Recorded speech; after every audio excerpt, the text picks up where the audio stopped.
Hi అండి. ఈ story నచ్చితే సబ్స్క్రైబ్ చేసుకొని లైక్ చేయటం మర్చిపోవద్దు. నీకెవరో రాంగ్ ఇన్ఫర్మేషన్ ఇచ్చారు విశ్వ. వాడే చంపింది మన తన్విని. అవునా? మరి అదేంటి?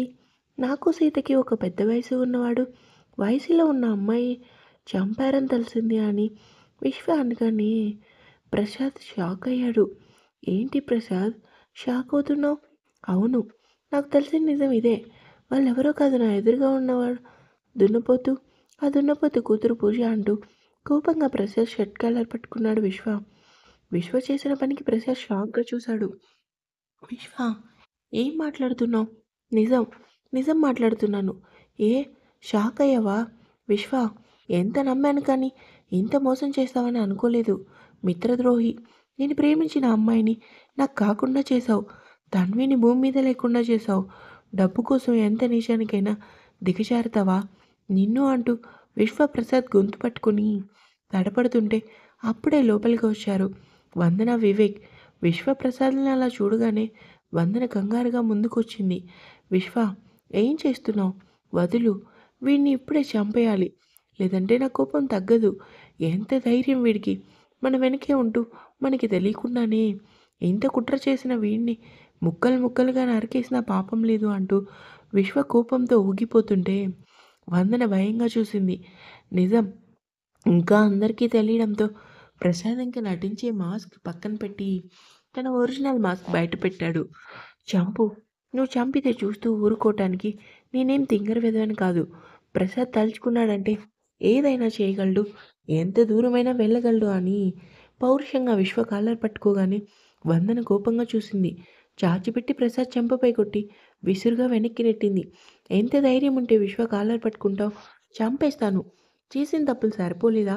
ఇలా తప్పుల మీద తప్పులు చేస్తూనే ఉంటావా?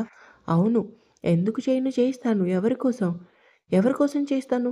నువ్వు నాకు దక్కే వరకు ఇలాంటి పోరాటాలు చేస్తాను, తప్పులు కూడా చేస్తానని ప్రసాద్ అనగానే విశ్వ కోపంగా ప్రసాద్ షర్ట్ కాలర్ పట్టుకొని సిగ్గు సరం లేకుండా ఎలా మాట్లాడుతున్నావు? నీ నోటి నుంచి వందన పేరు వచ్చినా సరే అంటూ ప్రసాద్ గొంతు పట్టుకొని పైకి లేపాడు విశ్వ. విశ్వ, తొందరపడకు, ఎందుకంత కోపం? ఒకసారి నేను చెప్పేది విను అంటూ వివేక్ అనగానే, లేదు వివేక్, వీడిని చంపాలి. ఇదే వీడికి సరైన శిక్ష. లేదంటే ఇలానే మన జీవితాలతో ఆడుకొని మనకి సంతోషం అనేది లేకుండా చేస్తాడు అంటూ విశ్వ తన జేబులో ఉన్న గన్ తీసి ప్రసాద్కి గురిపెట్టాడు. వందన షాక్గా చూసింది. విశ్వ, ఏం చేస్తున్నావు? నువ్వు మధ్యలోకి రాకు వందన. చెప్పరా, వందనాన్ని లవ్ చేయటం నీకు నచ్చలేదా? అసలు నచ్చలేదు.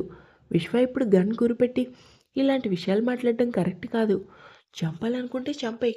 చంపటం పెద్ద పనా? ఇంత మోసం చేసిన నిన్ను చంపకుండా ఎలా ఉంటాను అంటూ విశ్వప్రసాద్ గుండెలపై గన్ గురిపెట్టగానే, విశ్వ, వాడికి నీకు తేడా ఏముంది చెప్పు? చంపితే నీ కోపం పోతుందంటే చంపేయ్, నేను అడ్డురాను. కానీ వాడు రాక్షసుడు, నువ్వు మంచివి. ఆలోచించు విశ్వ. వాడికి శిక్ష వేయాలి. ఎలా అంటే ఎందుకు బ్రతికున్నానా అనిపించాలి, అంతేకాని కోపం వచ్చిందని చంపడం కరెక్ట్ కాదు విశ్వ. నా మాట విను. వీడిని చంపి నువ్వు జైలుకి వెళ్తే మన రామ్ పరిస్థితి ఏంటి? శభాష్ వందన, నీకున్న ఆలోచన ఎందుకు నీ మాజీ ప్రియుడికి లేదు? రేయ్, నా విశ్వ కోసం ఇంకొక మాట మాట్లాడావంటే నాలుక చీరేస్తా. నాకు తెలుసు వందన, పైకి విడిపోయినట్టున్నారు కానీ మీరిద్దరూ ఇప్పటికీ మీ మధ్యన ఉన్న బంధం కొనసాగిస్తున్నారని. రేయ్, ఏంట్రా వాగుతున్నావు అంటూ విశ్వ కోపంగా కొట్టాడు. కొట్టినంత మాత్రాన నిజం అబద్ధం అయిపోతుందా? ఇప్పుడు అర్థమైంది ఇంకా ఎందుకు పెళ్లి చేసుకోకుండా ఉందో అని. ప్రసాద్ అనగానే వందన నవ్వుతూ, అవును, నువ్వు అన్నది కరెక్ట్. నేను పెళ్లి చేసుకోలేదు. ఎందుకంటే నా మధ్యన ఉన్న ప్రేమ బంధం కదా. విడిపోయినంత మాత్రాన నా బంధం తెగిపోదు. ప్రాణాలు తీసి అందరినీ బాధ పెడుతున్న నీకు ఎలాంటి శిక్ష వేయాలో నాకు బాగా తెలుసు. ఇప్పటి వరకు నీ గురించి తెలుసు కూడా. నోరు మూసుకొని ఉన్నానంటే దానికి కారణం నా వల్ల కుటుంబాలు విడిపోకూడదని. కానీ తప్పు చేశాను. ఇలాంటి నీచుడిని ఉండాల్సింది ఇక్కడ కాదు, జైల్లో అంటూ కోపంగా చెప్పి విశ్వ చేతిని పట్టుకొని బయటికి లాక్కొచ్చింది. కోపంగా వందన చేతిని వదిలి కార్ని చేత్తో గుద్దాడు విశ్వ. రక్తం కారుతున్నా ఏం పట్టనట్టు ఉన్న విశ్వం చూసి, అన్నయ్య, నువ్వు ఇంటికి వెళ్ళు, నేను వస్తాను. అది కాదే అని వివేక్ ఏదో అనబోతుంటే కళ్ళతోనే సైగ చేసింది వందన. వివేక్ ఇంకా ఏం మాట్లాడకుండా అక్కడి నుంచి వెళ్ళేసరికి వందన కోపంగా రెండు చేతులు కట్టుకొని విశ్వ ముందు నిలబడింది. తననే చూస్తున్న వందనను చూసి, ఏంటా చూపు? అసలు ఎందుకు ఆపావు? మౌనంగా ఉంటుంది. వందన అంటూ ఒక్కసారిగా కోపం తగ్గించుకొని చూశాడు. ఆమె ఎంతకీ మాట్లాడకపోయేసరికి చేతికి ఇంత రక్తం పోతుంటే, ఏదో సినిమా చూసినట్టు చూస్తావేంటి? కనీసం చేతికి కట్టు కూడా కట్టవా? ఎందుకు కట్టాలి? ఇంకొక చెయ్యి కూడా గాయం చేసుకోవాల్సింది కదా! ఎందుకు ఒక చెయ్యి గుద్దుకున్నావు? వందన, మాట్లాడకు విశ్వ. అసలు నువ్వేం మారలేదు. ఎన్నిసార్లు చెప్పినా నువ్వు మారవు. ఎందుకంత కోపం నీకు? ఒక్కసారి కూడా ఆలోచించవా రామ్ కోసం అని? వందన బాధగా అనగానే విశ్వ బాధగా వందన దగ్గరకొచ్చి, సారీ వందన, ప్లీజ్ నువ్వు ఏడిస్తే చూడలేను. వద్దు, నువ్వు పాత విశ్వలా ఉండకు. నాకు మళ్ళీ ఒంటరితనమే మిగులుతుంది. రామ్, జాగ్రత్తగా ఇంటికి వెళ్తాను అని వందన అనగానే విశ్వ కోపంగా, చేసింది చాలు, ముందు కారెక్కు అంటూ వందన ఎంత చెప్తున్నా వినకుండా విశ్వ కారు స్టార్ట్ చేశాడు. అప్పటికి ఇదంతా చూసిన ప్రసాద్, మీ ఇద్దరు ఎంత దగ్గరవుతారో అంత దూరం తొందరలోనే వస్తుంది. ఇక్కడ ఉన్నది ప్రసాద్ కదా, ఆ రామ్ సంతోషం కోసం ఏదైనా చేసేలా ఉన్నారు. అసలు వాణ్ణి నా కూతురికి అడ్డుగా నిలబడిన ఆ సీతని భూమి మీద లేకుండా చేయకపోతే నా పేరు ప్రసాద్నే కాదనుకున్నాడు. సూర్యకిరణాలు ఫేస్ మీద పడేసరికి బద్ధకంగా కళ్ళు తెరిచాడు రామ్. బయట లాన్‌లో ఉండటం చూసి నైటంతా ఆలోచనలతో ఇక్కడే పడుకున్నానా అనుకుని లోపలికొచ్చి టవల్ తీస్తూ రూమంతా చూశాడు కానీ ఎక్కడా సీత కనిపించలేదు. వాష్‌రూమ్‌కెళ్ళి కాసేపటికి బయటికి వచ్చి వర్కౌట్ చేసుకొని నుదుటిన పట్టిన చెమట తుడుచుకుంటూ జిమ్ రూమ్ నుంచి బయటికి వచ్చాడు. వేడివేడి కాఫీ కోసం అతని నాలుక లాగుతుంది. రామ్, లేచావా? కాఫీ తీసుకో అని విమల అనగానే, వద్దమ్మా, నాకు నా భార్య ఇస్తుంది. భార్య ఇస్తేనే తాగుతావా? అమ్మ ఇస్తే కాఫీ తాగవా? నువ్వెప్పటికీ మా అమ్మవి కాలేవు. పొద్దున్నే నా మూడ్ పాడు చేయకండి అని కోపంగా చెప్పి రామ్ తన రూమ్‌కొచ్చాడు. సీత, సీత అని పిలుపు కాదు, అరుపులే అవి. అమ్మాయి గారు, ఏంటి చిత్ర? రామ్ సార్ పిలుస్తున్నారు, వెళ్ళండి. సరే వెళ్తాను కానీ కాస్త ఈ పిండి కలుపుతావా? సరే అమ్మగారు అని చిత్ర అనగానే సీత రామ్ కోసం పెట్టిన కాఫీ తీసుకుని రూమ్‌కి వచ్చింది. బెడ్ మీద కోపంగా కూర్చున్న రామ్‌ని చూసి, కాఫీ, ఇప్పటివరకు ఎక్కడున్నావు? కిచెన్ రూమ్‌లో పనిచేస్తున్నా.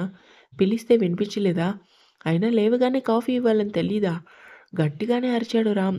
ఇప్పుడు ఏమైందని చిరాగ్గా అతన్ని చూస్తూ, అది ఎందుకో ఆ చూపు రామ్‌కి నచ్చలేదు.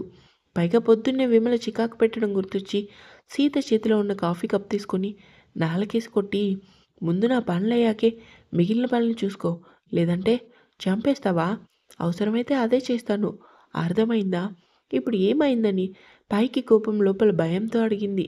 ఏం లేదు, ఇంకోసారి నా పనులు చేశావంటే పోవే, అందరూ టైం రాగానే బుద్ధి మాత్రం బాగానే చూపిస్తారు అంటూ సీతని వెనక్కి నెట్టి కోపంగా వాష్రూమ్‌కెళ్ళాడు. రామ్ మాటలకి బాధగా అనిపించిన పగిలిన కప్‌ను చూసి విరక్తిగా నవ్వుకుంది. రూమంతా సర్ది మాప్ పెట్టి హ్యాండ్ వాష్ చేసుకొని ఫేస్ అంతా నీట్‌గా కడుక్కొని డ్రెస్సింగ్ రూమ్‌కొచ్చింది. రామ్ బట్టలు, అతని థింగ్స్ అన్నీ తీసి బెడ్ మీద పెట్టి కిచెన్ రూమ్‌కొచ్చింది. ఏం కావాలమ్మాయి గారు? ఏం లేదు చిత్ర అంటూ మరోసారి కాఫీ కలిపి రూమ్‌కొచ్చింది. ఫ్రెష్ అయ్యి బయటికి వచ్చిన రామ్ హెయిర్ వదిలించుకుంటూ బెడ్‌కేసి చూశాడు. నాకు ఎగ్జామ్ టైం అవుతుంది. కాఫీ తాగి రెడీ అయ్యి కిందకి రండి అని టేబుల్ మీద కాఫీ పెట్టి వెనక్కి తిరిగింది సీత. వెంటనే ఆమె చేతిని పట్టుకొని ఫోర్స్‌గా లాక్కున్నాడు. ఏంటి ఏదో పురుగుని చూస్తున్నట్టు చూస్తున్నావు? సంతోషించు. కనీసం నిన్ను పురుగుని చూసినట్టయినా చూస్తున్నందుకు అని సీత అనగానే రామ్ ఆమె గొంతు పట్టుకుని గోడగా నుంచి, ఏం చేసుకునే ఇంతకి తెగిస్తున్నావు?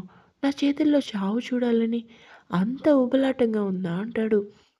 ఎప్పుడు చూసినా ఎవరి మీద కోపం నా మీద ఎందుకు చూపిస్తావు? నీకెవరి మీద కోపం వస్తుందో వాళ్ళ మీద చూపించు. అంతేకానీ నా మీద కాదు. పడుతున్నాను కదా అని నరకం చూపిస్తే మాత్రం ఊరుకునేదే లేదంటుంది.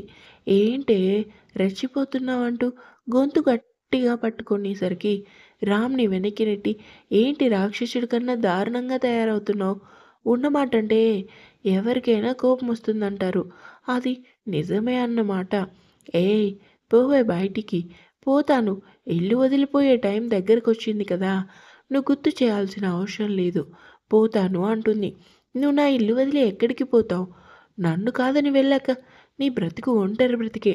నాది కాదు, నీది ఒంటరి బ్రతుకు అవుతుంది. నాకు ఎవరు లేరనుకున్నావా? మా మామయ్య, మా బావ ఉన్నంత వరకు నేనెందుకు ఒంటరిదాన్నవుతాను? ఇంకా నువ్వే అమ్మా, నాన్న ఉండి కూడా ఒంటరిగా బ్రతుకుతున్నావని సీత కోపంగా అనగానే ఆ మాటకి రామ్ మనసు చివుక్కుమనేసరికి ఆమె తెచ్చిన కాఫీ కప్ పగలగొట్టాడు. సీత ఏమాత్రం భయపడలేదు. కోపంగా ముందుకు వచ్చి, నేను అందరూ ఉన్న ఒంటరివాడినే కానీ నీకెవరున్నారు? నీ మామయ్య బావ భ్రమలో నుంచి బయటికి వచ్చే రోజు తొందరలోనే ఉంది. సీత, అప్పుడు అందరూ ఉన్న అనాథ నువ్వో లేదంటే నేనో బాగా అర్థమవుతుంది అంటూ ఆమె ఇచ్చిన డ్రెస్ కోపంగా బయటికి విసిరి డ్రెస్సింగ్ రూమ్కి వెళ్ళి వాష్‌గా రెడీ అయ్యి వచ్చి తన ల్యాప్‌టాప్, వ్యాలెట్ అన్నీ తీసుకొని బయటికి వెళ్ళాడు. సీత మాత్రం వెళ్తున్న రామ్‌ని చూస్తూ, "నీకు జన్మలో బుద్ధి రాదు. చూస్తూ ఉండు. నన్ను బాధపెట్టినందుకు అంతికంత నువ్వు రెట్టింపు బాధపడే రోజు తప్పకుండా వస్తుంది. ఇంకా ఉంది."